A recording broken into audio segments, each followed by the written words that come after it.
Bambi. Andiyan ka pala. Kaya na pa ako dito, hindi mo ako pinapansin eh. Akala ba okay na tayo? Ginawa ko lang yung gusto mo, kinaibigan ko si Belinda. Kamusta naman kayo? Okay naman kami, masaya. Cute pa. Okay.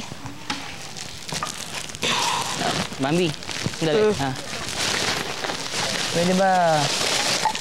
Pwede bang kunin yung number niya sa'yo? Sandali nga. May gusto ka ba kay ate, ha? Ba't parang galit ka? Alam mo, ang gulo mo. Minsan okay naman tayo, ngayon galit ka na naman sa akin. Alam mo, kung gusto mo si ate, boto naman ako sa'yo eh. Basta wag na wag mo na siyang sasaktan, kundi ako yung makakalaban mo. Anong nakakatawa sa sinabi ko? Bakit ka tumatawa? Ang cute mo kasi pag galit ka eh. Hindi na, baka kampasin pa ako ng kahoy mo.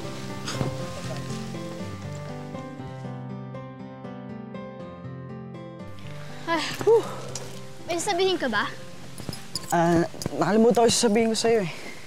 Okay. Habang iniisip mo pa yung sasabihin mo, nakita mo ba si Josh? Hindi, pero nagkakwentuhan kami kanina. Talaga? Anong sabi niya? Ayos kang kakwentuhan. Talaga? Sinabi niya yun? Ay, masarap talaga ang kakwentuhan. I can talk to anybody. Eh, obvious naman eh. Sabi ni Josh, mabait ka naman. I've always been mabait. Ay, touch naman ako sa sinabi ni Josh yun. Kaya nga, nakilala ka niya at ganun din, naging friends naman kayo. So, iniisip niya na baka pwedeng... OMG! Ay, Jacob, napapanood ko sa mga movies eh. Yung mga base mo ni friendship, tapos... Ay, excuse me lang. Hindi ko na kaya ito, Jacob. Alis mo na ako. Belinda! Baka pwedeng makipagkaibigan sa'yo.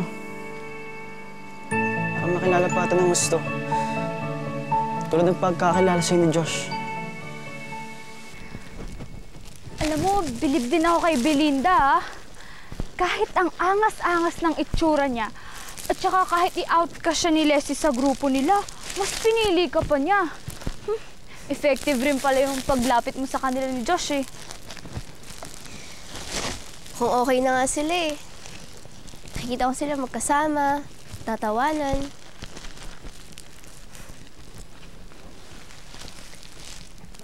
Hoy, bakit parang ang lungkot mo naman dyan?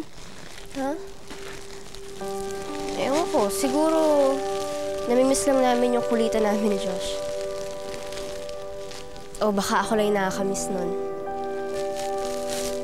Pero alam mo, gusto ko naman talaga maging kaibigan yun eh. Ayoko namang sumausaw sa closest sila ni Ate Belinda. Ewan ko. Alam mo, Bambi, okay lang yan, no? At least ngayon, okay na kayo ng ate mo. Kaya winner ka pa din. Diba? Pero alam mo, minsan, nagigilty na rin ako pag umiiwas ako sa kanya eh. Ayoko.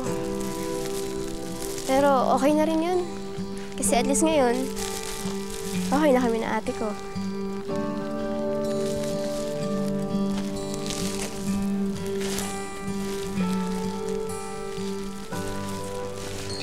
Talaga? Sinabi kanina ni Josh nakita ko? Well, cute naman ako, di ba? Oo. Pero paano niya sinabi yung pagka-cute? Cute na puppy cute or cute na girly cute? Siguro naman, girly cute yun. Talaga? Alam mo kanina, nakita ko silang dalawa ni Jacob. Tinititigan nila ako. I swear, parang gusto kong matunaw. And sinabi sa akin ni Jacob na pinag-uusapan doon nila ako kanina eh. Tsaka ate, sa tingin ko, gusto ka din niya. Kasi nung tinanong ko siya, hindi siya makasagot ng diretso. Yung parang natutorpe. Kasi ate, alam mo yan si Josh? Nahiyain yan. Talaga? Oh, teka. Ba't parang hindi ka naman masaya? Ate, wala to. Wag mo na ito pansinin. Pwede ba yun? Ang saya-saya ko, tas ikaw, lungkot-lungkutan ka. Smile ka naman, sige na. Gusto ko kapag happy ako, happy din yung little sis ko. O, smile na, dali na. Alam mo, naisip ko tuloy. Paano kaya kung di tayo nagkahiwalay dati, no? Eh di, ang dami-dami na nating pinagkagagawa. Tsaka, to be honest, ngayon ko lang na-realize na ang sarap palang magkakapatid. Kasi mga ganitong bagay naman, mga crush-crush, mga love-love, di ko naman nasasabi to kay mommy. Ate, thank you Tabi, pasensya ka na kung medyo off ako sa'yo dati Alam mo na, KM and all that, mga ganyang KM? kontrabida mode. Well, at least ngayon, SM na. Alam ko yan. Sister mode.